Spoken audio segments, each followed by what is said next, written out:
Assalamualaikum warahmatullahi wabarakatuh. Let me introduce myself. First, my name is Rita Arabella Buruginting. My NPM is 2408260007. Di sini untuk menjelaskan tugas saya berjudul pankreatitis kepada Bapak dan Ibu dokter ataupun Bapak dan Ibu dosen di blok GH. Mulai dari kotak yang tengah itu ada pankreatitis, di mana pengertiannya itu terjadi inflammation of the pancreas, di mana itu terjadi inflamasi di bagian pankreas. Nah, untuk etiologinya kita bisa pindah ke kotak bagian hijau di sebelah kiri atas. Nah, etiologi atau penyebab yang paling sering pankreatitis ini adalah batu empedu dan juga alkohol. Nah, untuk etiologi yang lain itu ada hipertrigliseridemia, terus ada hiperkalsemia, terus ada ARCP, ada obat-obatan, ada trauma dan idiopatik. Selanjutnya untuk bagian patofisiologi itu ada di bagian kotak pink, di mana terjadi aktivasi dini enzim pankreas. Nah, aktivasi ini menyebabkan trypsinogen diubah menjadi tripsin. Nah, setelah diubah menjadi tripsin terjadi autodigestion pankreas. Nah, akibat dari autodigestion pankreas ini terjadi inflamasi, terbentuk edema, dan terjadi nekrosis ataupun fibrosis. Nah, untuk pankreas ini dibagi dua, itu ada pankreas akut atau acute pankreatitis, dan terus ada chronic pankreatitis. Kita bahas dulu yang untuk pankreatitis akut di bagian kotaknya warna ungu. Nah, ini cirinya itu inflamasinya itu mendadak, terus dia ini secara reversible.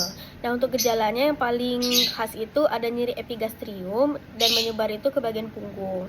Nah, terjadi mual muntah serta ada nyeri saat kita condongkan badan ke depan. Nah, untuk penegakan diagnosisnya kita bisa mengenali ciri yang khas. Lalu untuk labnya kita bisa melihat terjadi peningkatan lipase ataupun amilase. Nah, untuk penegakan diagnosa lainnya, penunjang bisa kita gunakan USG ataupun CT scan. Nah, untuk komplikasi dari akut pankreatitis ini ada nekrosis, terus ada pseudokista, terakhir ada SIRS ataupun shock. Nah, selanjutnya kita akan berpindah ke kotak yang warna kuning. Itu ada chronic pankreatitis, di mana ini inflamasinya itu berulang dan terjadi fibrosis ya, fibrosis irreversible. Nah, untuk gejalanya ini nyeri perutnya itu kronik, terus ada steatoria, terus ada terjadi penurunan berat badan. Nah, terakhir itu disebabkan oleh diabetes mellitus. Nah, untuk komplikasi dari pankreatitis kronik ini ada malabsorpsi, terus ada terjadi diabetes mellitus, terakhir ada kalsifikasi pankreas. Nah, selanjutnya kita akan berpindah ke kotak yang warna biru untuk pemeriksaan penunjang atau diagnostic evaluation. Nah, secara laboratorinya tes itu akan dihasilkan terjadi peningkatan lipase dan amilase. Nah, terus turunnya juga kalsium dan naiknya CRP. Nah, untuk ronsennya kita bisa menggunakan USG, CT scan ataupun MRCP. Nah, untuk tata laksananya kita bisa melihat di kotak yang warna orange itu kan tadi pankreatitis dibagi dua, itu secara akut dan secara kronik. Nah, untuk yang akut kita bisa menggunakan cairan IV atau intravena atau juga bisa menggunakan infus. Nah, kita bisa memberikan analgesik, terus juga kita bisa berikan nutrisi enteral dini secara segera. Nah, untuk antibiotik bisa kita gunakan, tapi kalau misalnya ada infeksi. Jika tidak ada infeksi, tidak bisa kita gunakan antibiotik. Nah, untuk yang kronik, kita bisa edukasi pasien untuk stop minum alkohol. Terus juga kita bisa monitoring enzim pankreas.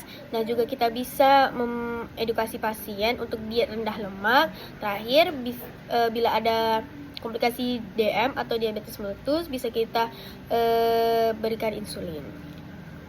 Untuk komplikasi dari pankreatitis ini itu dibagi dua, itu ada secara lokal dan ada sistemik. Nah, untuk yang lokal terjadi nekrosis, ada pseudokista, dan ada abses.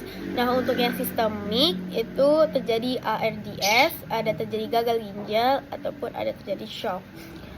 Untuk referensinya, saya ada punya 3 referensi. Yang pertama itu Harrison's Principle of Internal Medicine, edisi 21, untuk chapter Disease of the Pancreas. Nah, selanjutnya itu ada Robbins and Coulthard Pathologic Basic of Disease, itu edisi 10 tahun, untuk chapter the Pancreas.